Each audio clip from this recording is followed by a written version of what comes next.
Hola jóvenes, vamos a continuar entonces con el estudio de la fisiología respiratoria. Recordemos que la finalidad de que exista el aparato respiratorio es que nuestras células necesitan de oxígeno para vivir y ellas en ese metabolismo que se da a nivel celular van a producir, entre otras cosas, dióxido de carbono que necesitaremos eliminar. Entonces, el objetivo final de la respiración será llevar oxígeno a las células y traer de regreso dióxido de carbono. Eso lo logra el aparato respiratorio a través de tres fases, que serían la mecánica ventilatoria, que ya la vimos y explicamos en un video anterior, que es cómo nosotros logramos meter y sacar aire dentro de nuestros pulmones. Luego que alcanzamos ese objetivo de meter aire y sacarlo, tenemos que estudiar el intercambio gaseoso, o sea, cómo el oxígeno puede pasar del alvéolo a la sangre y el dióxido de carbono de la sangre al alvéolo. Y por último, cómo es que una vez hecho ese intercambio, cómo se pueden transportar esos gases en la sangre. Entonces, la mecánica ventilatoria ya la estudiamos en un video anterior. Hoy nos dedicaremos al estudio del intercambio gaseoso y el transporte de gases en sangre. Fíjense que acá en esta lámina ya vemos la relación fundamental que hay a nivel del pulmón entre el alvéolo y los pequeños capilares sanguíneos que están al lado de esos alvéolos. Fíjense que la sangre llega, ¿ok? Acá está en azul, la sangre llega del pulmón desde la economía periférica a través del corazón derecho, ¿ok? Y fíjense que viene fundamentalmente rica en dióxido de carbono. Y fíjense que ese dióxido de carbono fundamentalmente viaja en la sangre, ¿ok? Tenemos acá el eritrocito con la hemoglobina y acá en el alvéolo entonces el dióxido de carbono difunde hacia el alvéolo y desde el alvéolo entonces pasará oxígeno hacia el capilar. Fíjense que ahora el oxígeno fundamentalmente viaja unido a la hemoglobina dentro de los eritrocitos. Acá veríamos el CO2 fundamentalmente disuelto en el plasma. En el caso del oxígeno no, fíjense que el oxígeno va a viajar fundamentalmente unido a la hemoglobina que se encuentra dentro de los eritrocitos. Por supuesto, este fenómeno de intercambio gaseoso de paso de CO2 y oxígeno en un sentido y otro tiene ciertos detalles que vamos a estudiar un poquito más adelante. Entonces, comencemos antes de hablar del intercambio gaseoso y del transporte en sangre, comencemos analizando la composición del aire atmosférico, el aire alveolar y los gases en la sangre. Entonces, ubiquémonos por un momento a nivel del mar. Supongamos en La Guaira, en Ocumare de la Costa, en un sitio donde estamos a nivel del mar. Fíjense, todos sabemos que la presión atmosférica a nivel del mar o presión barométrica es de 760 milímetros de mercurio, que equivale a una atmósfera. ¿Ok? ¿De dónde sale esa presión barométrica? Bueno, sale de que el aire que nos rodea, el aire que está en la atmósfera, es el producto de una mezcla de gases. ¿Ok? Cada gas en esa mezcla ejerce una presión parcial. Entonces, si vemos acá, el aire del ambiente está formado fundamentalmente por nitrógeno, oxígeno y en menor proporción por dióxido de carbono, presión de vapor de agua y otros gases como xenón, argón, etcétera, que son prácticamente despreciables. ¿Ok? Fundamentalmente nitrógeno y oxígeno. Si nosotros hacemos la suma de estas presiones parciales, 596 de nitrógeno, 159 de oxígeno, 0.3 de dióxido de carbono, vamos a obtener este número de 760 milímetros de mercurio que equivale a una atmósfera. Esa es la mezcla de gases que nosotros inhalamos. ¿Ok? Entonces tomamos el aire de la atmósfera y luego analicemos la mezcla de esos gases a nivel del alvéolo. Y fíjense, cuando llegamos acá al alvéolo, tenemos que acá la presión parcial de oxígeno es de solamente 100 milímetros de mercurio, cuando en el ambiente es de 159. Fíjense que hubo una reducción. La del CO2 es de 40, mientras que en el ambiente es de 0,3, o sea que allí hubo un aumento. La presión de vapor de agua es de 47 milímetros de mercurio, cuando en el ambiente es de entre 0 o 5,7. Fíjense que aquí hubo un incremento. Y la del nitrógeno, que en el aire es de 596, ahora es de 573.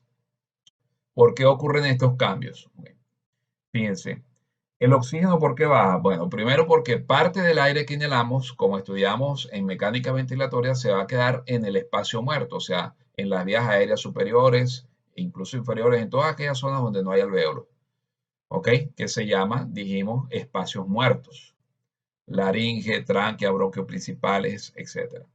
Entonces allí se queda una parte del oxígeno. Y por otra parte, recuerden que nosotros vimos en la primera unidad somos fundamentalmente agua.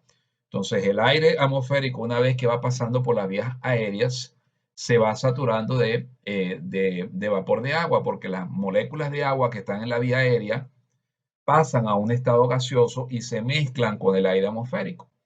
Entonces, ese vapor de agua ahora va a ocupar un espacio también en esa mezcla de gases. Y al ocupar un espacio, recuerden la ley de Dalton, entonces va a disminuir la presión de los otros gases. Entonces, eso hace que la presión del oxígeno y la presión del nitrógeno sean mucho más bajas que en el aire que está en el ambiente. Ahora fíjense. La sangre que viene desde los tejidos periféricos a través de las venas llega al aurícula y ventrículo derecho y van de allí al pulmón. Fíjense la concentración de gases que traen, fundamentalmente oxígeno y dióxido de carbono, que son los que nos interesan. Fíjense que viene con una presión parcial de oxígeno de solo 40 milímetros de mercurio y una presión parcial de CO2 de 46 milímetros de mercurio. Entonces, cuando llegan acá, vean que hay una diferencia de presión entre el oxígeno y el dióxido de carbono que hay en el alvéolo y estas presiones que hay en la sangre venosa. Fíjense que en el alvéolo tenemos una presión de oxígeno de 100 milímetros de mercurio y en las venas solamente 40 milímetros de mercurio. Entonces, si recordamos la ley de Fick que vimos cuando estudiamos difusión en la primera unidad y más adelante la voy a repasar, entenderemos que hay un gradiente de presión, ¿ok? A favor del oxígeno que se encuentra en el alvéolo. Por lo tanto, habrá paso de oxígeno desde el alvéolo hacia la sangre.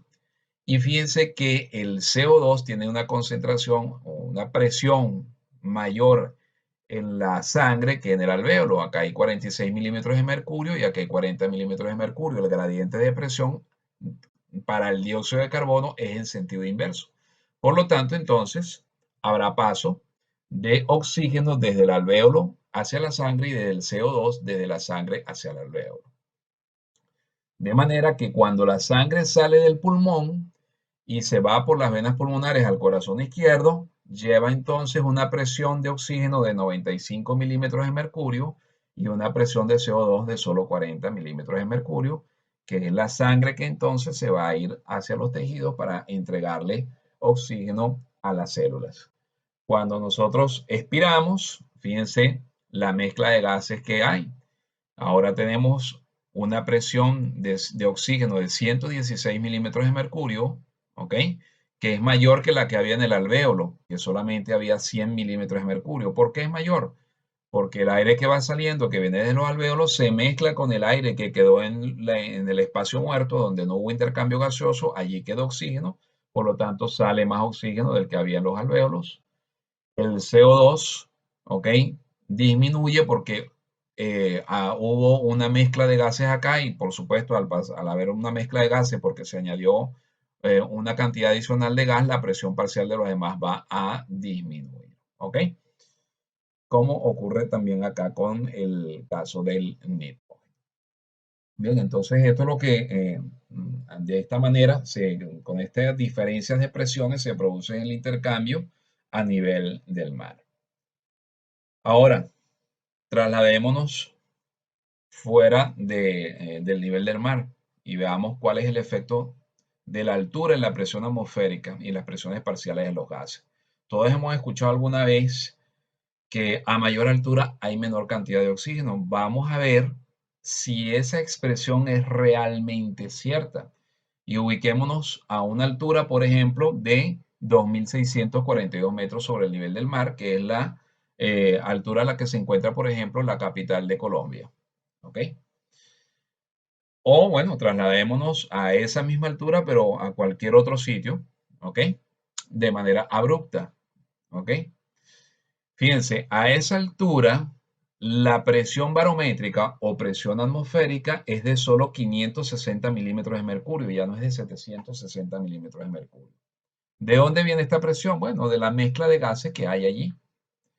Si nosotros fuéramos, ¿ok? Déjame regresar acá al nivel del mar y sacáramos esta cuenta y decimos 760 milímetros de mercurio es el 100% de la presión que hay en la atmósfera. 159, ¿cuánto es? Si hacemos esa regla de 3, ustedes con una calculadora allí verán que le va a dar un porcentaje de 20,91 95%, o sea, redondeándolo, 21% de oxígeno es lo que hay a nivel del mar. Veamos ahora a los 2.600 metros de altura, para el ejemplo que estamos dando, por ejemplo, en la ciudad de Bogotá, solamente tenemos 560 milímetros de mercurio de presión atmosférica y esta es la mezcla. Fíjense que sigue siendo fundamentalmente nitrógeno y oxígeno. El CO2 y el agua siguen siendo despreciables. ¿Ok? Si nosotros hacemos la suma de estos números, vamos a obtener 560 milímetros de mercurio. Volvamos a hacer la regla de 3. 560 milímetros de mercurio es el 100%. 117, ¿cuánto por ciento es? Si sacan la cuenta de nuevo, verán que les va a dar también 21%. ¿Qué quiere decir esto? Que bien sea a nivel del mar o a 2.642 metros de altura, el porcentaje de oxígeno que tenemos es el mismo, 21%. Lo que hay es una menor presión parcial de oxígeno. ¿Cómo podemos explicar esto? Bueno, a mayor altura, lo que sucede es que las partículas, moléculas, como ustedes lo quieran llamar, de oxígeno se van separando, están más dispersas. Y como están más dispersas, ejercen una menor presión parcial, pero la proporción sigue siendo lo mismo. Por esta dispersión de las partículas de gas que componen la atmósfera a medida que subimos, entonces mientras más altura tengamos, el aire va a ser menos denso, por lo tanto opone menos resistencia. Bien, entonces, ¿qué sucede a esta altura? ¿Ok? Nosotros inspiramos, ¿ok? Parte del oxígeno que está acá se queda, como vimos, en el espacio muerto de las vías aéreas. Las moléculas de agua nuevamente van a pasar al estado gaseoso y vean que ocurre entonces un aumento de la presión de vapor de agua con respecto al aire ambiente. Entonces, eso me va a provocar que la presión parcial de oxígeno disminuya. ¿Ok? Y si a nivel del mar teníamos 100 milímetros de mercurio, a 2.642 metros de altura tenemos solamente 72 milímetros de mercurio. Acá también aumentó el CO2 porque hay un CO2 que está pasando de las venas, de los capilares venosos hacia el alvéolo, pasan a ocupar un espacio y eso también contribuye a la reducción de la presión parcial del oxígeno. Entonces, veamos acá y comparemos de nuevo. Veamos la sangre que viene por las venas. Solamente traen una presión parcial de oxígeno de 30 milímetros de mercurio y de 43 para el CO2. Fíjense que a pesar de que la presión parcial de oxígeno acá sigue siendo menor, sigue habiendo un gradiente de presión a favor del oxígeno para pasar desde el alvéolo hacia los capilares, aunque la diferencia de presión sea algo menor y ella tenga una menor presión parcial. Como hay mayor presión en el alvéolo con respecto a la sangre, pues más moléculas de oxígeno chocarán contra este lado de la membrana que de este lado y habrá paso de oxígeno desde el alveolo hacia la sangre. Y fíjense que el CO2 tiene acá 43 milímetros de mercurio y acá 35 solamente. Sigue habiendo un gradiente de presión a favor del CO2 desde la sangre al alveolo. Por lo tanto, se dará el intercambio gaseoso y vean que la sangre entonces que sale oxigenada hacia el corazón izquierdo, ahora nos lleva una presión de oxígeno de 91 milímetros de mercurio como a nivel del mar, sino que lleva una presión de oxígeno de solamente 62 milímetros de mercurio y una presión de CO2 de 35 milímetros de mercurio. Más adelante veremos la curva de saturación de la hemoglobina con el oxígeno, pero ahorita les adelanto que con una presión arterial de oxígeno de 62 milímetros de mercurio, se logra saturar la hemoglobina con esta molécula por encima del 90%, lo cual es suficiente para que se cumplan las funciones corporales. Si volvemos a analizar acá el gas expirado, bueno, es la misma explicación, pero con distintas cifras. Obviamente, tendremos un poquito más de oxígeno porque se mezcla el aire del alvéolo con el oxígeno que quedó en el espacio muerto, ¿ok? Eso hace que tengamos más oxígeno que en el gas expirado que en el alvéolo, ¿ok? Y un poquito menos de dióxido de carbono porque hay una mezcla de gases. Bien. Entonces, esto es lo que ocurre si nosotros subimos abruptamente, ¿ok? Nos encontramos en el nivel del mar y nos vamos a una altura de una forma súbita. Este es el cambio que va a ocurrir. Bien, pero ¿qué pasa, por ejemplo, con los alpinistas que suben, por ejemplo, al Monte Everest, al Himalaya, a grandes alturas? Eh, estos ascensos no lo hacen de manera abrupta, sino que lo van haciendo de forma escalonada. Si ustedes estudian los ascensos, por ejemplo, al Monte Everest, se hacen por estaciones y los alpinistas duran muchos días en cada estación. ¿Por qué? Para dar chance de aclimatarse, ¿ok? Si nosotros nos vamos, ¿ok? A Mérida, desde Maracay, vamos a sufrir cambios porque vamos a estar a una mayor altitud. Y si nos quedamos allá un mes en Mérida, nosotros vamos a sufrir cambios de aclimatación. ¿Cuáles son esos cambios? Bueno, fundamentalmente, al comienzo vamos a tener un aumento de la frecuencia respiratoria, ¿ok? Para aumentar el intercambio. Vamos a tener un aumento de la frecuencia cardíaca, porque como ahora tenemos una menor presión parcial de oxígeno, nos conviene llevar más rápido ese oxígeno. Entonces el aparato cardiovascular responde aumentando la frecuencia cardíaca.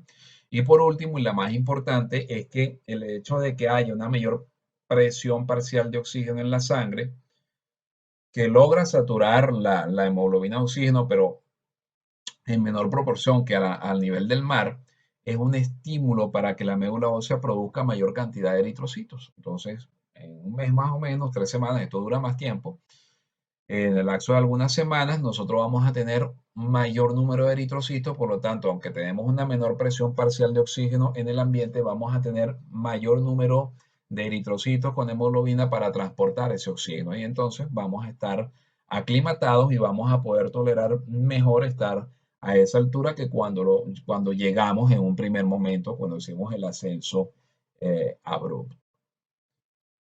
Diferente es cuando nos montamos en un avión, ¿ok? Y vamos a viajar a grandes alturas. No estoy hablando de los vuelos en aviones que no son presurizados, porque los vuelos no presurizados, los aviones siempre van a viajar por debajo de cierta altura. No van a sobrepasar los 10.000 pies de altura, que es más o menos 3.000 metros, que es lo que se conoce como techo fisiológico, porque más o menos hasta 3.000 metros nosotros logramos, de acuerdo a la explicación anterior con el mismo mecanismo, lograr una suficiente presión de oxígeno en la sangre para lograr saturar adecuadamente la hemoglobina con oxígeno. Pero en los vuelos que son a mayor altitud, eh, los aviones viajan, por ejemplo, a 32.000 pies, 40.000 pies de altura. Entonces, ¿qué va a ocurrir allí? ¿Por qué no nos desmayamos? Bueno, porque el avión es presurizado. O sea, ¿en qué consiste eso? Lo que va a hacer es como crear un ambiente simulado, ¿ok? Dentro de la cabina del avión para que podamos seguir respirando adecuadamente. O sea, nosotros vamos a simular dentro de la cabina un ambiente a determinada altura. O sea, vamos a ir, por ejemplo, a 32.000 pies de altura, pero vamos a estar simulando y respirando una atmósfera dentro de la cabina que está mucho más baja, por ejemplo, 8.000 a 6.000 pies, de acuerdo a lo que determine la programación de la aeronave. ¿Cómo se hace esa presurización? Bueno, esto no es una clase de aeronáutica, sino de fisiología, pero a modo de que entiendan, apliquemos la fisiología. Bueno, al avión va a entrar aire, ¿ok? A través de las turbinas esas que ustedes ven en las alas de los aviones. Este aire, ¿de dónde viene? Bueno, es aire atmosférico, ¿ok? Ese aire se procesa acá, ¿ok? Fíjense que parte de ese aire se va a venir hacia adentro de la cabina, ¿ok? El aire va a circular entonces por dentro de la cabina y vamos a tener en una parte del avión una válvula que va a permitir que este aire que está entrando salga. Es una válvula. Esa válvula puede estar abierta y puede estar cerrada para regular la presión que va a haber aquí adentro, ¿ok? Eh, ¿Por qué tiene que regularse? Porque tampoco podemos aumentar mucho la presión dentro de la cabina, porque entonces, si no, necesitaríamos que el avión tuviera un fuselaje demasiado fuerte, demasiado pesado, necesitaríamos motores más potentes, mayor consumo de combustible, etcétera. No sería algo muy eficiente. Un poquito para explicar y que entiendan mejor esto, aunque no es, repito, no es una clase de aeronáutica. El aire entonces entra por acá. Estos que están acá son álabes, algunos rotan, otros no. Como unos rotan y otros no, el aire cuando va pasando por aquí se calienta, ¿ok? Entonces, el aire sale de acá y pasa como por digamos, para que ustedes me entiendan, una unidad de aire acondicionado. El aire caliente se va a acondicionar, ¿ok? Creándole una temperatura adecuada y de allí pasa hasta otra unidad de mezcla de aire que es la que lo va luego a dispersar a través de toda la cabina y por ahí, luego saldrá a través de la válvula que está generalmente en la parte inferior del avión, en la parte inferior y trasera, ¿ok? Que permite la salida del aire. Cuando está el avión en tierra, la válvula está abierta, el aire está entrando y saliendo. Cuando el avión comienza a subir, llegará un momento en que esa válvula se cierra. Acá fíjense que tenemos algo que dice compresión a determinada altura. Como la válvula se cerró, el aire estará comprimido, estaremos metiendo aire comprimido. Vamos a comprimir las partículas del aire para que estén acá dentro de la cabina. ¿Ok? Entonces eso me va a crear un ambiente, digamos, de confort, donde la persona va a poder seguir respirando a pesar de que se encuentra a una altura en la cual sería incompatible estar eh, si no tenemos un ambiente simulado. Bien. Es importante, bueno, aquí está lo que les decía de las presiones. Cuando estamos, a medida que vamos subiendo, la presión dentro de la cabina va a ir aumentando, ¿ok? Porque se le está metiendo aire. Y la presión afuera, a medida que vamos disminuyendo, dijimos que la presión atmosférica va disminuyendo, pero dentro del avión está aumentando. Entonces, va a haber una diferencia de presión muy grande, ¿ok? Entonces, se debe aumentar hasta cierto nivel, porque fíjense, cuando estamos en tierra, la presión afuera es la misma que adentro, pero a medida que subimos, la presión adentro va a ser mayor que afuera, ¿ok? Entonces, esto incluso los aviones tienen que ser sometidos a revisión periódica porque esto puede dañar o debilitar eventualmente el fuselaje del avión. Entonces, como la presión aquí adentro, fíjense, es mayor que afuera, cuando ustedes ven en las películas de terrorismo que explota una bomba, algo así, se le abre un hueco al fuselaje del avión, las personas salen disparadas de adentro hacia afuera. ¿Por qué? Porque la presión adentro es mayor que afuera. Y si el piloto no hiciera nada, ¿cuál sería la tendencia del avión? La tendencia del avión sería a subir más, ¿ok? Porque para igualar las presiones, ¿ok?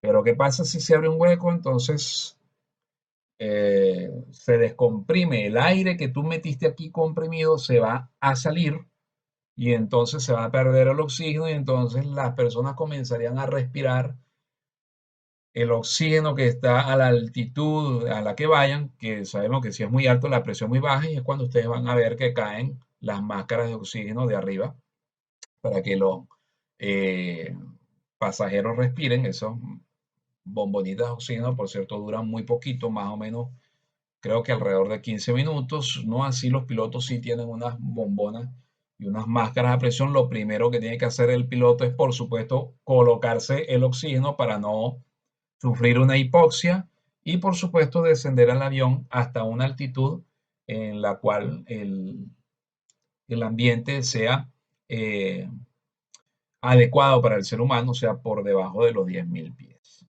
Bien, esta es la válvula de la que le estaba hablando. Cuando está en tierra, fíjense que está abriendo.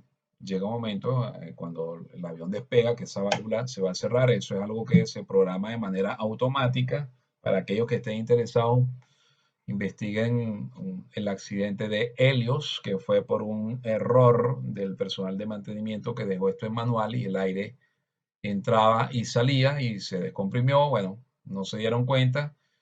Y cuando hablemos de hipoxia voy a volver sobre esto, porque es que cuando la persona va entrando en hipoxia, generalmente no se da cuenta, ¿ok? Y este, eh, los efectos neurológicos son pensamiento lento, abotagamiento, no puede discernir bien la realidad y bueno, hasta que cae en la inconsciencia. Y eso es un avión pues fatal. ¿Y el nitrógeno? ¿Qué pasará con el nitrógeno? Ustedes han escuchado de la enfermedad de los buzos, han escuchado hablar de Carlos Coste, que es un gran apneísta venezolano. ¿Y qué es lo que sucede con el nitrógeno? El nitrógeno es un gas inerte, ¿ok? Inerte es que no tiene ningún tipo de función en el cuerpo y se equilibra rápidamente. Entonces, ¿cuál es la función del nitrógeno y por qué es importante entenderlo? Porque si hay una gran extracción de oxígeno, si también se extrajera nitrógeno, el alveolo colapsaría, ¿ok?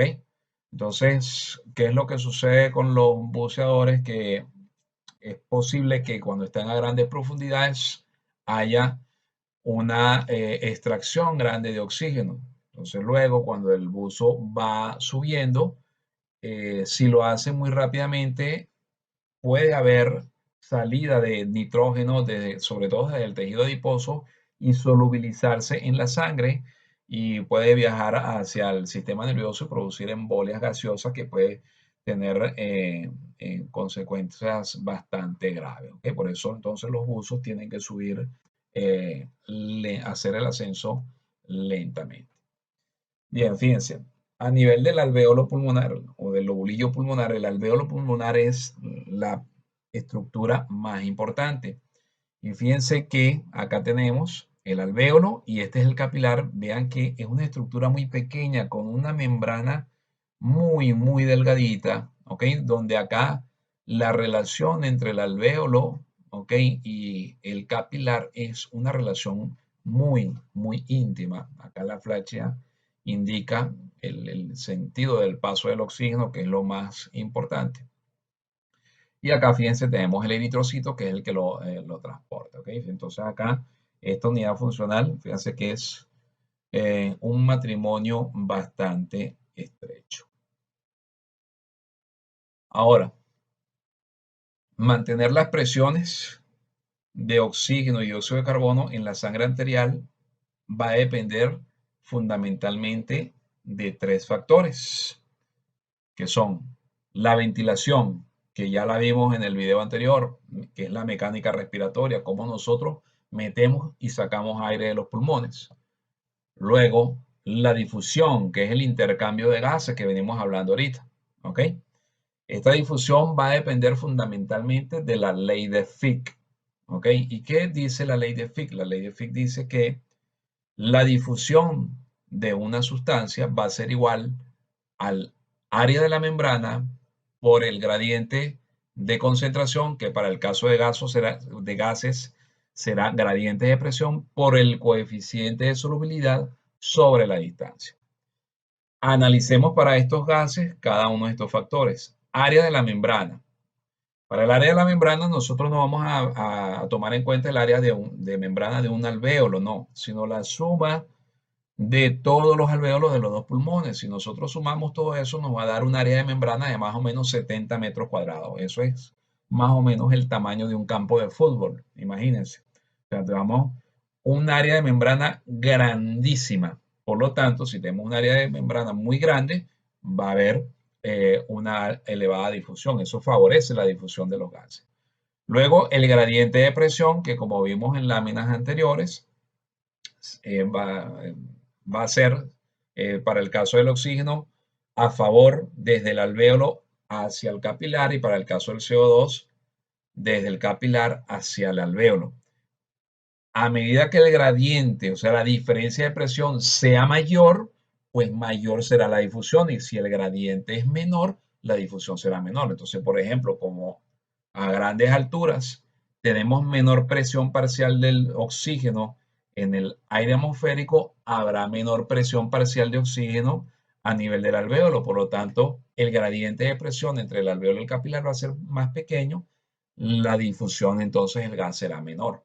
Lograré entonces tener una menor presión parcial de ese gas a nivel de la sangre, y esa presión parcial del gas en sangre es la que me va a determinar la saturación de la hemoglobina con oxígeno. Fíjense el coeficiente de solubilidad que es. Bueno, cuán difusible o cuán permeable es una molécula en una membrana. Mientras más permeable sea, más rápido la va a atravesar. Para el caso del oxígeno y el CO2, el dióxido de carbono es mucho más permeable, es 25 veces más permeable en la membrana alveolo capilar que el oxígeno. No quiere decir que el oxígeno sea poco permeable, el oxígeno también es muy permeable, pero el CO2 es mucho más permeable. ¿Qué importancia tiene esto y qué aplicación le podemos dar? Bueno, y ustedes pueden tener una persona, por ejemplo, con X patología pulmonar, en la cual esa persona puede tener eh, hipoxia, una menor presión parcial de oxígeno en sangre, y el CO2 está normal, y ustedes en ese momento se pueden confundir y preguntarse por qué tiene baja presión de oxígeno y presión de dióxido de carbono normal. ¿Por qué? Eso se explica por esto, porque el CO2 es mucho más difusible en la membrana alveolo capilar con el oxígeno. Entonces podemos tener un paciente que tiene una presión parcial de oxígeno baja, pero una presión parcial de CO2 normal. Y bueno, la distancia, fíjense que acá este es un slash de división, la distancia está en la parte de abajo de la fórmula. Quiere decir que es inversamente proporcional a la difusión. Me explico, a mayor distancia, menor difusión, eh, a menor distancia, mayor difusión. Y antes de esta lámina mostré la unidad lobular, o sea, la unión entre el alvéolo y el capilar. Y fíjense que es una unión muy estrecha, la membrana es muy pequeñita, muy poco espesa, por lo tanto la distancia es muy corta y eso favorece la difusión. ¿Cuándo puede esto alterarse? Bueno, cuando hay algo que se interpone entre en la membrana o hace que la membrana sea más gruesa, por ejemplo, enfermedades eh, laborales como la sarcoidosis, ¿ok? Que hace que la membrana se vuelva más gruesa, entonces tanto el CO2 como el oxígeno tendrán que atravesar una mayor distancia. O, por ejemplo, en una neumonía, ahora que estamos con la epidemia de COVID, en la cual en el alvéolo hay virus, aparte de virus, hay elementos inmunológicos luchando contra el virus, leucocitos, elementos inflamatorios, interleuquinas. Eso, para que ustedes me entiendan, allí se crea un fluido, ¿ok? Que va a colocarse entre la membrana del alvéolo y adentro del alvéolo. Por lo tanto, el oxígeno y el dióxido de carbono tendrán que atravesar una distancia más larga. ¿ok? Entonces, eso es lo que hace que disminuya la difusión de los gases en esos casos. Y luego tenemos la perfusión, que lo vamos a explicar mejor con esta lámina. O sea, hemos explicado ventilación, sabemos cómo el gas llega hasta acá, pero para que este gas sea trasladado a la periferia necesita estar casado acá con este vaso sanguíneo. Entonces, fíjense, la ventilación alveolar en la clase de mecánica ventilatoria vimos que es de alrededor de 4.200 mililitros por minuto, o sea, o 4.2 litros por minuto, mientras que el gasto cardíaco es de alrededor de 5.000 mililitros por minuto o 5 litros por minuto, ¿ok? Porque igual a la volemia. Recuerden que este es un número que puede variar, estoy utilizando acá un promedio. Entonces eso hace, ¿ok?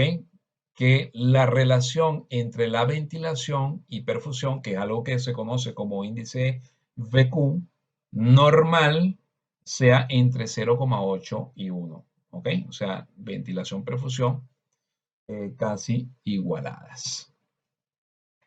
Esa relación puede tener distintos patrones. Lo normal es que tengamos alvéolos bien ventilados y capilares bien perfundidos. Acá se va a dar el intercambio que explicamos con total facilidad y normalidad. Pero podemos tener por ejemplo, una unidad que se llama la unidad de espacio muerto, en la cual tenemos alvéolos bien ventilados, pero capilares no perfundidos. Entonces, el aire que respiramos está llegando aquí al alvéolo, pero no está pasando sangre por el capilar. Y como no está pasando sangre, no puede haber intercambio gaseoso. ¿Ok? Porque se llama unidad de espacio muerto, porque esto es un espacio muerto como el de las vías aéreas, porque eh, no hay intercambio gaseoso. Entonces acá tendríamos aquí un aumento del espacio muerto fisiológico.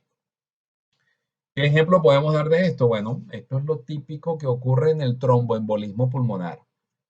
Se forman trombos por cualquier causa en la periferia del cuerpo, el trombo se desprende, viaja como un émbolo, porque el coágulo de sangre cuando está viajando se llama émbolo, por eso se llama tromboembolismo. Trombo, el coágulo de sangre, se desprende, emboliza y viaja por la circulación y se siembran esos coágulos en los vasos sanguíneos, los capilares pulmonares. El tromboembolismo pulmonar es una entidad muy grave con una alta tasa de mortalidad. ¿Por qué? Porque no permite que haya intercambio gaseoso. El paciente hace un cuadro de insuficiencia respiratoria. Luego tenemos la unidad shunt. Esto es en inglés cortocircuito. ¿Por qué se llama cortocircuito? Porque bueno, acá tenemos un alvéolo que no está ventilado, pero sí está perfundido. O sea, la sangre está llegando acá, pero los gases no. ¿Ok? ¿Por qué? Porque este alvéolo está colapsado o está lleno de secreción inflamatoria, seguimos hablando de COVID, o cualquier otra neumonía, porque puede ser bacteriana, ¿ok? Entonces, esto no permite que los gases lleguen acá, ¿ok? Y entonces la sangre que viene de la periferia, rica en CO2 y pobre en oxígeno, sigue su camino sin intercambio gaseoso y pasa a la circulación general.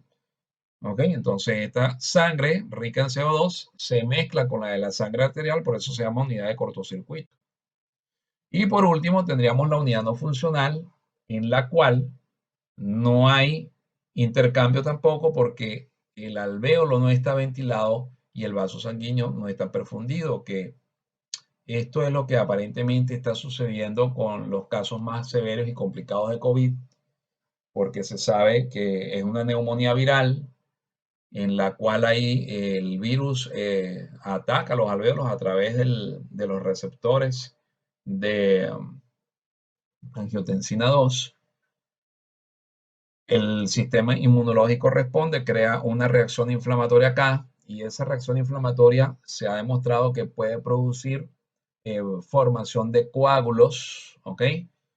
No es necesariamente una coagulación intravascular diseminada, sino formación de coágulos primordialmente en los capilares pulmonares. Entonces produce esta unidad no funcional, pero bueno, imagínense bilateralmente en todos los pulmones y por eso la severidad de ese cuadro. Por supuesto, imagínense acá, si tenemos muchas unidades de este tipo, aquí no hay intercambio gaseoso, por lo tanto, o sea, no hay ventilación mecánica que valga, porque tú puedes ventilar al paciente, pero esto está colapsado. O sea, es algo bien complicado de manejar. ¿Ok? Bueno, una vez que se logra hacer el intercambio gaseoso, tenemos que transportar esos gases, llevarle el oxígeno a los tejidos y también traer el dióxido de carbono de regreso. Entonces, ¿cómo hacemos ese transporte? Para el caso del oxígeno en particular, que es la molécula más importante, vamos a utilizar los eritrocitos. En el interior de los eritrocitos tenemos una molécula que ya ustedes conocen de bioquímica, ¿ok? Que tiene 4 grupos en donde se van a unir las moléculas de oxígeno y cada molécula de hemoglobina puede transportar 4 moléculas de, perdón, oxígeno en su interior. Ahora, ¿cómo es ese transporte? Porque no es así de sencillo como solamente mostrar ahí la lámina con un diagrama, sino que tiene sus detalles. Fíjense, en estado de reposo, el consumo de oxígeno del cuerpo es de más o menos 250 mililitros por minuto. ¿Ok? Y de forma disuelta, o sea, sin unirse a la hemoglobina, de forma disuelta en sangre, solamente viajan 0,3 mililitros por minuto de oxígeno. Pero el gasto es de 250, o sea que de manera disuelta, lo que viaja de manera disuelta no es ni de lejos suficiente para suplir esto. Pero esta cantidad es muy importante porque esta cantidad es la que me va a ejercer presión parcial de oxígeno, que a su vez es la que me va a determinar el principal modo de transporte, que es unido a la hemoglobina. ¿Ok? Ya veremos entonces pronto en las próximas láminas la saturación de la hemoglobina con el oxígeno. Entonces, esta forma disuelta, 0,3 mililitros, son los 91, 92, 95 milímetros de mercurio que tiene una persona normal a la altura a nivel del mar, o los 60 y pico milímetros de mercurio que tiene cuando sube de forma abrupta a 2600 metros de altura. Y es la que me va a saturar de oxígeno la hemoglobina. Esto suele ser preguntas de examen, el efecto Aldán y el efecto Bohr. ¿Ok? ¿Qué es lo que sucede? Vamos primero con el efecto Aldán, o Aldane, o Haldane, como ustedes quieran decirles. Eh, Cuando estamos a nivel del pulmón y hay una elevada concentración de oxígeno, ¿ok? Esa elevada concentración de oxígeno hace que la hemoglobina libere lo que trae unido a ella, que generalmente es hidrogeniones, ¿ok? O CO2 en forma de hidrogeniones. Y entonces acá aumenta, como suelta la hemoglobina, suelta lo que trae, entonces aumenta la afinidad de la hemoglobina por el oxígeno. Y eso se llama efecto Aldán, que ocurre a nivel del pulmón. Luego en los tejidos es lo contrario, cuando hay baja concentración de oxígeno, entonces, ¿qué es lo que va a suceder? Pues que se va a disminuir la afinidad de la hemoglobina por el oxígeno, por lo tanto, suelta el oxígeno para que vaya hacia el tejido, hacia las células, y entonces el CO2 difunde y se une a la hemoglobina para ser llevado de regreso hacia los pulmones. Ahora sí, expliquemos lo de la curva de disociación de la hemoglobina. ¿Ok? Esto es muy importante. Lo preguntamos siempre en los exámenes. Entonces, ¿qué es lo que sucede? ¿Qué es la curva de disociación de la hemoglobina? Fíjense. Tenemos por acá, en el eje Y, ¿ok? Tenemos el porcentaje de saturación de la hemoglobina con oxígeno y acá en el eje X las presiones parciales de oxígeno en la sangre arterial, ¿ok? Entonces, fíjense que a medida que aumenta la presión de oxígeno, va a aumentar también la saturación de la hemoglobina con oxígeno. Entonces, fíjense, por ejemplo, en los pulmones, a nivel del mar, en una persona normal, la presión arterial de oxígeno que se logra es de más de 90 milímetros de mercurio. Eso me logra saturar la hemoglobina de oxígeno casi al 100%, por encima del 90%. Pero, ¿ok? A medida que se reduce la presión de oxígeno, por ejemplo, en los tejidos periféricos, fíjense cómo la saturación va reduciéndose. Hay algo que se llama P50. Acá, ¿qué es la P50? Es el valor de presión arterial de oxígeno que yo necesito para saturar al 50% la hemoglobina con oxígeno. ¿Ok? Que lo normal es de alrededor de 26 milímetros de mercurio.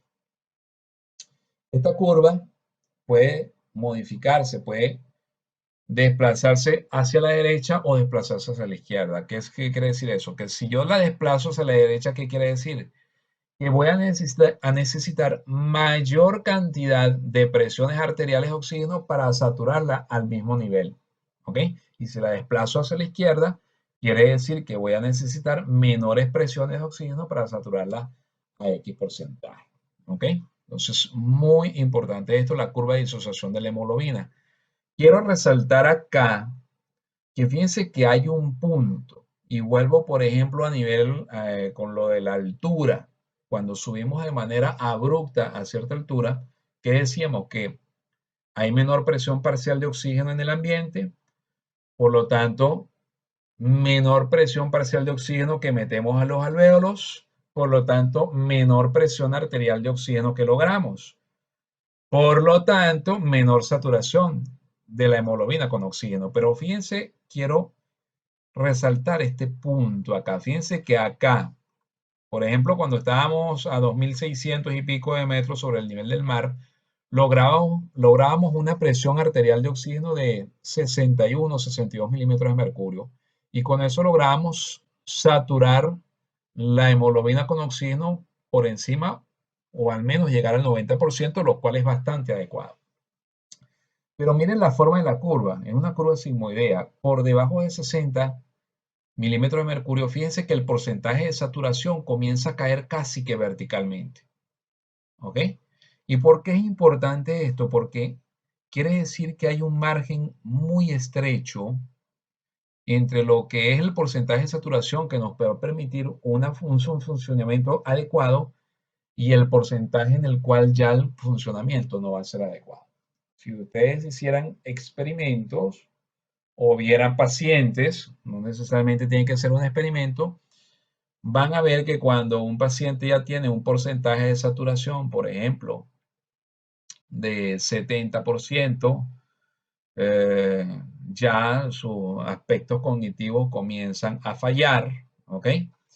Y si comienza a fallar el aspecto cognitivo, eso es una señal de hipoxia. Así como está el cerebro fallando, están también los tejidos fallando porque no les está llegando suficiente oxígeno, mm, tampoco está eliminando suficiente dióxido de carbono, y entonces esto es muy peligroso. Entonces, ese me siento bien del paciente que está saturando 70%, no, tengo dificultad respiratoria, pero yo me siento bien, ese me siento bien es mentira. Es mentira y incluso el paciente no está razonando adecuadamente. Incluso hay personas que pueden estar incluso eufóricas con la hipoxia. ¿Ok? Fíjense que el margen entonces es muy estrecho.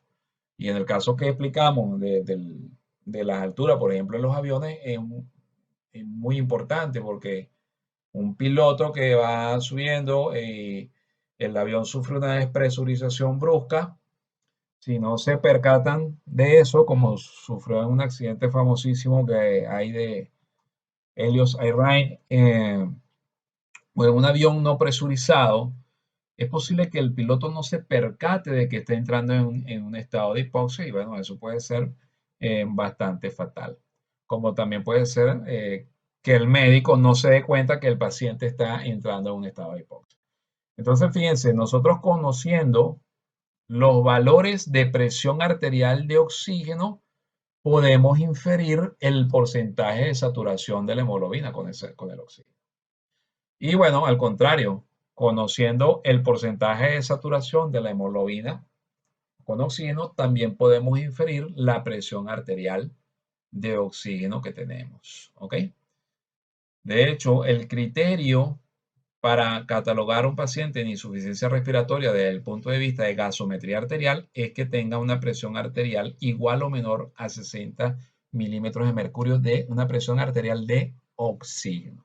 Bien, no está acá en esta lámina, pero pienso que puedo también explicarles. Ustedes han visto los saturómetros de pulso que en las unidades de terapia intensiva o en quirófano están unidos por un cable a un monitor y el anestesiólogo o el intensivista ve el porcentaje de saturación en el monitor, o los más nuevos que hay, que son completamente inalámbricos, que te dicen acá en la misma pantalla la saturación.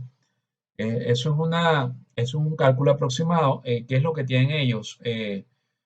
Son dos lucecitas, dos LED, diodos emisores de luz, que uno emite en unos rangos de ondas y otra de las luces transmite otro rango de ondas, perdón, y la hemoglobina, dependiendo de cuán saturada de oxígeno esté, puede cambiar de color. Cuando está muy saturada de oxígeno, es de un color rosado y capta más la luz roja. ¿Ok? Entonces, claro, el aparatico hace un cálculo y te dice el porcentaje de saturación de acuerdo a la captación de la luz roja por la hemoglobina. A medida que la hemoglobina está menos saturada de oxígeno, entonces va adquiriendo un color más azulado y la hemoglobina tiene propiedades ópticas. Como va adquiriendo un color más azulado, por eso las personas se ponen cianóticas de color azul, sobre todo en los lechos unguiales, en la peribucal. Entonces, capta menos el color rojo. Entonces, el aparatico calcula, hace el cálculo y ve que está captando menos la luz roja y te muestra menor saturación. Pero esto es un cálculo indirecto. Entonces, cuando tú ves en el monitor o en la pantallita, la saturación es, mira, de 80%, ¿ok? O de 70%, ya tú fácilmente puedes inferir, por ejemplo, cuando está en 90%, ya tú sabes que ese paciente debe tener alrededor de una presión arterial de oxígeno de 60 milímetros de mercurio, alrededor. Y quiere decir que si tiene una presión arterial de oxígeno de solo 60 milímetros de mercurio, quiere decir que en el alvéolo está ocurriendo algo que no está permitiendo que eh, el oxígeno pase hacia la sangre. Tienen que contextualizar de acuerdo al cuadro que estén enfrentando, pues qué es lo que está sucediendo allí. Hay un proceso inflamatorio, una neumonía, a esta grande altura, etcétera. ¿Ok? Hay factores que pueden afectar la afinidad de la hemoglobina por el oxígeno. ¿Ok? O sea, que pueden modificar esa curva de saturación de la hemoglobina y pueden desplazar la curva bien sea hacia la derecha o a la izquierda. Si tú la desplazas hacia la derecha, como dije, quiere decir que tienes la necesidad de mayor presión de oxígeno para saturarla a un mismo nivel. ¿Ok? Quiere decir que los factores que la desplazan hacia la derecha disminuyen la afinidad de la hemoglobina por el oxígeno. ¿Cuáles factores son? Por ejemplo, la reducción del pH. ¿Qué es el pH? La concentración de hidrogeniones en sangre. Cuando el pH disminuye es porque hay mayor concentración de hidrogeniones en sangre. ¿Y por qué la disminución del pH desplaza la curva de disociación de la hemoglobina hacia la derecha? Porque la hemoglobina es un buffer, un tampón, o sea, un amortiguador. Nosotros tenemos que tener el pH regulado en un margen muy estrecho. Cuando el pH disminuye, o sea que entramos en una acidosis, el cuerpo pone en marcha toda una serie de mecanismos compensadores, ¿ok? Que veremos en la unidad de ácido base. El riñón con el bicarbonato, el amonio, pero en la sangre tenemos un amortiguador que es la hemoglobina. Entonces la hemoglobina agarra hidrogeniones para amortiguar la acidez del medio. Y como agarra hidrogeniones, ella está ocupada. Como está ocupada, no puede agarrar oxígeno. Entonces disminuye la afinidad de la hemoglobina por el oxígeno. Entonces, cuando tenemos un paciente con una acidosis, debemos pensar que ese paciente posiblemente también tenga cierto grado de hipoxia. ¿Por qué? Porque la hemoglobina está ocupada amortiguando los hidrogeniones. Entonces, por favor, muchachos, cuando tenga pacientes con acidosis, háganme el favor y también mírale la saturación de oxígeno en sangre. Y hay que tener cuidado con esto, porque si el paciente tiene cierto grado de hipoxia, no es que usted obligatoriamente tenga que ponerle oxígeno, porque entonces también va a estar evitando que la hemoglobina haga su trabajo de amortiguación. Lo importante es que el paciente tenga más de 90% de saturación para que las funciones orgánicas se estén llevadas adecuadamente. Pero si está por debajo de allí, por favor ayúdenlo con oxígeno. El aumento del difosfoglicerato. El difosfoglicerato es un elemento que se produce en la cadena de la glucólisis, ¿ok? Y que también se une a la hemoglobina. Entonces, cuando aumenta la producción del difosfoglicerato, como ese se pega a la hemoglobina, también desplaza la curva a la derecha. ¿Qué puede aumentar el difosfoglicerato? Por ejemplo, la altura. Cuando estamos a grandes alturas, aumenta la producción del difosfoglicerato y por lo tanto se desplaza la curva de la disociación de la hemoglobina hacia la derecha. El aumento de temperatura, por ejemplo, en pacientes febriles también disminuye la afinidad. Y bueno, los elementos contrarios la van a desplazar hacia la izquierda, o sea que van a aumentar la afinidad, como por ejemplo la alcalosis, la reducción del difosfoglicerato y la hipotermia. Aquí está una de las explicaciones de por qué la hidrogenión puede reducir la afinidad de la hemoglobina por el oxígeno. Fíjense que es que el hidrogenión se va a pegar a la hemoglobina. Hemos hablado mucho del oxígeno y lo hemos dejado de lado el CO2, pero el CO2 también es un elemento importante de transportar. De hecho, el CO2 también es un elemento que nos puede señalar que hay una insuficiencia respiratoria. Y cuando tenemos un CO2 en una presión arterial de CO2 en sangre mayor de 50 milímetros de mercurio, es un criterio para insuficiencia respiratoria. ¿Cómo podemos transportar el dióxido de carbono en sangre? Básicamente de tres formas. Dicen, la menor forma de transporte es disuelto en forma de CO2, pero ese es el que me ejerce presión parcial. ¿Ok? Pegado a la hemoglobina en forma de carbaminohemoglobina, ¿ok? El 23%, y la principal forma de transporte es en forma de bicarbonato. ¿Qué es lo que va a suceder? Que el CO2 una vez que entra acá al eritrocito se une con agua, me forma ácido carbónico y el ácido carbónico se disocia y forma bicarbonato, ¿ok? Esto es, adentro del eritrocito es acelerada por la enzima anhidrasa carbónica esta reacción y entonces este bicarbonato viaja a la sangre, ¿ok? Y es transportado entonces en forma libre en forma de bicarbonato. Cuando lleguemos al pulmón va a ocurrir la reacción en sentido inverso para que termine formándose CO2 y el CO2 pase a los alvéolos y sea eliminado. Entonces, entendido esto que hemos explicado, ustedes cuando estén a partir de cuarto año en los hospitales, ya los residentes los van a mandar a que por favor tómale gases arteriales al paciente de aquella cama. Generalmente se hace acá en la arteria radial, como están viendo allí. Toman una pequeña muestra que mandan en un vasito con hielo al laboratorio. En el laboratorio lo meten en una maquinita que le va a dar impreso un papel y ese resultado se lo van a mandar a ustedes a la emergencia. Y entonces ustedes sabrán que el resultado normal de una gasometría es que tengan entonces una presión arterial de oxígeno mayor a 90 milímetros de mercurio, una presión arterial de CO2 menor de 45 milímetros de mercurio, un bicarbonato en 23 miliequivalentes y un pH de 7,35 a 7,45. Estos dos elementos no los hemos estudiado acá. Volveremos con gasometría y estudiar estos dos elementos cuando veamos en renal la unidad de ácido base. Sé que estamos en tiempos de pandemia, en tiempos oscuros y de retos, no solamente para nuestro país, sino para la humanidad. Pero aún en estos tiempos de adversidad, si nos vamos a contagiar de algo, que sea de fe, de esperanza y de amor para que podamos seguir adelante. Un placer haber compartido con ustedes hoy. Los espero en un próximo video.